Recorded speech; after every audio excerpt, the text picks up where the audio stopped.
황희찬 선수는 아스널 수비를 뚫지 못했고요. 현지에서는 너 아니면 이길 수 없다. 황희찬 네가 활약해줘야지만 울버햄턴이 승리한다라는 평가가 나왔습니다. 그리고 아스널의 일본인 수비수 도미아스 다케이로는 최근에 상승세를 이어갔는데요. 이 맞대결 현지 평점이 어땠는지 한번 알아보겠습니다. 영국 런던의 에미레이츠 스타디움에서 열린 프리미어리그 14라운드였습니다. 울버햄턴이 아스널 원정을 갔는데 1대2로 졌어요. 두 팀의 전력차, 아스널이 1위라는 걸 감안해 본다면 원정에서 한 골 차로 졌다는 건 울버햄턴이 상당히 잘했다는 뜻이겠죠? 그렇다면 이 경기에서 황희찬 선수 경기력은 어땠는지 한번 알아보도록 하겠습니다. 황희찬 선수는 이 경기에서 앞으로 얘기할 건데 약간의 혹평을 받기도 했어요. 강팀 킬러답지 않은 그런 모습이었는데요. 원래 강팀 킬러입니다. 황희찬 선수는 이 경기에서 일단 골을 못 넣었다는 점에서 팀의 패배를 막지 못했다는 점에서 아쉬웠는데 7골 2도움을 기록한 황희찬은 아스날 선수까지 다 통틀어서 이 경기에서 뛴 모든 선수 중에서 프리미어리그 최다골을 기록하고 있는 아주 거의 득점 기계에 가까운 이번 시즌 모습을 보여준 선수입니다. 강팀 킬러의 면모는 황희찬 개인뿐 아니라 일단 울버햄턴 팀에 있습니다. 울버햄턴은 이번 시즌 리그에서 4승을 거뒀는데 그 4승 중에서 맨시티, 토트넘 두 정상권 팀 상대로 한 승리가 포함이 되어 있습니다. 또한 이번 시즌 강팀으로 올라서고 있는 빌라, 뉴캐슬, 지난 시즌부터 상승세를 탔죠. 이 두 팀 상대로도 무승부를 거두면서 자기보다 강한 팀을 상대할 때 거의 반반 정도 가는 그런 훌륭한 승리를 보여줘 왔고요. 그리고 강팀을 잡을 때 그때 핵심이 바로 황희찬이었죠. 황희찬은 이번 시즌 7골 중에서 리버풀, 맨시티, 빌라, 뉴캐슬 상대로 골을 넣었어요. 확실히 상대가 강하면 강할수록 황희찬의 득점력 역시 더 살아나는 그런 모습입니다. 일단 황희찬의 폭발적인 돌파, 그리고 이번 시즌 살아나고 있는 강력한 킥이라든지 드리블이라든지 이런 스스로 변수를 만들어낼 수 있는 능력까지 상대의 뒷공간이 열려 있을 때 황희찬은 더욱더 빛을 발하는 선수죠. 속공 위주도 잘하고요. 이건 마치 손흥민이 옛날부터 상대가 좀 배우 공간을 많이 주면 더욱더 활약하는, 그래서 양봉업자가 되었던 그런 것과 약간 비슷한 원리라고도 보실 수 있겠어요. 여튼 수비 배우 공략이 아주 좋은 황희찬이 아스날 역시 수비라인에 올리는 팀이기 때문에 그 배우를 이용할 수 있지 않을까 기대를 모았습니다. 그렇다면 이번 아스날전은 왜 통하지 않았는가? 일단 경기 양상을 보면요. 아스날이 초반 30분 동안 완전히 경기를 지배해서 황희찬과 그 투톱 파트너 마테우스 쿠냐는 공을 만지지도 못했어요.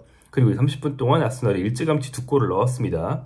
황희찬이 이 시간 동안 보인 건 그나마 수비를 도울 때 측면으로 내려가서 수비를 돕기도 하고 상대의 오른쪽 풀백 도미아스가 빌드업을 하려고 할 때 황희찬이 다가가서 압박을 하는 그런 모습도 있었습니다. 그러다가 정말 32분에야 공격적인 상황에서 처음 공을 잡았어요. 팀이 워낙 밀리다 보니까 아예 할 수 있는 게 없었던 거죠. 이제 이런 상황에서 황희찬에게 어떤 롱패스만 정확히 한번 주면 아스날 배우 공간을 좀 활용할 수 있었겠지만 아쉽게도 울버햄턴은 이날 주전 미드필더 중에서 2명이 경고누적 징계로 동시에 빠지면서 중원이 완전히 좀 패스가 좀 잘 안 되는 친구들로 잔뜩 구성이 되어 있었고, 그래서 황희찬과 쿠냐를 향한 좋은 패스가 그 경기 내내 나오지 않았습니다. 전반 추가 시간 황희찬의 득점기가 상당히 아쉬웠는데요. 헤딩 경합 후에 공이 아스날 골대 쪽으로 흐를 때 황희찬이 그 수비수들 배우로 쫙 침투해서 그 공을 따내고 슛까지 갈 수 있었어요. 이제 다비드 라이 골키퍼가 튀어나와서 황희찬이 좋은 슛을 하지 못하도록 잘 막아냈습니다. 후반전 들어서 울버햄턴이 주도권을 좀 반쯤 회복했고요. 이때 황희찬이 팀이 3톱으로 전형을 바꾸면서 왼쪽 윙어로 이동합니다. 그리고 후반 23분 황희찬의 돌파를 막으려던 상대 센터백 살리바가 경고를 받으면서 황희찬의 위력을 한번 볼 수 있었는데요.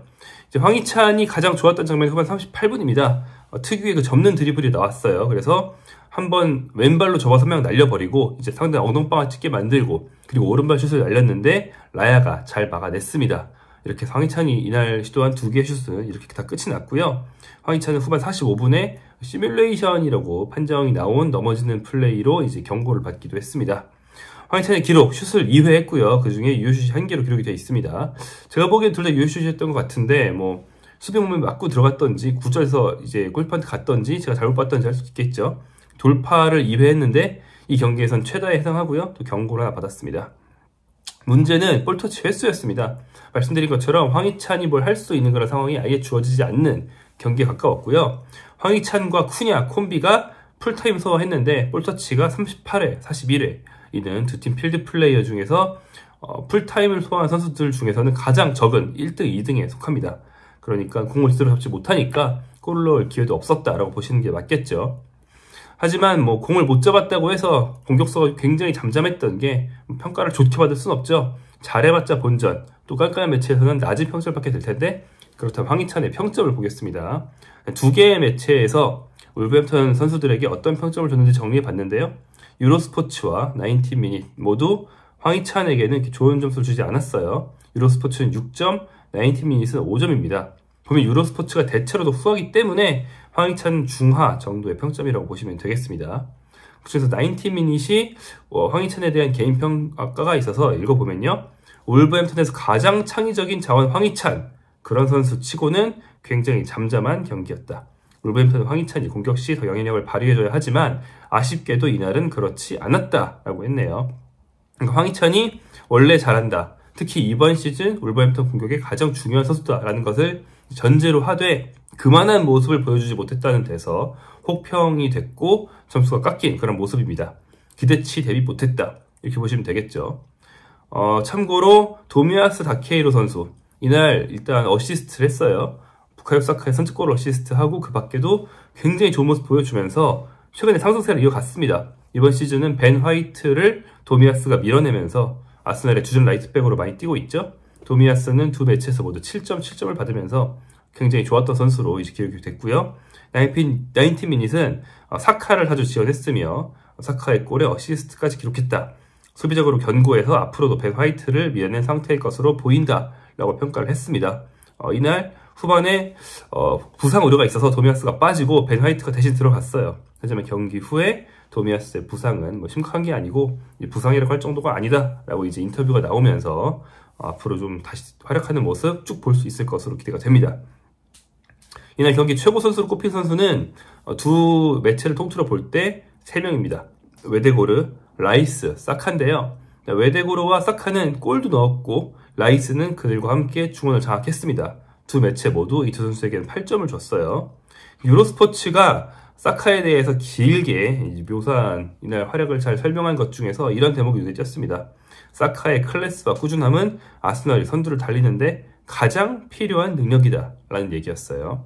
이날 도미아스의 지원을 받는 사카, 이 두 선수가 오른쪽에서 만들어가는 콤비네이션, 웨데고로 역시 약간 오른쪽으로 치우친 곳에서부터 드리블과 볼키핑을 하면서 왼발을 쓸 기회를 노리는 거 유명하죠.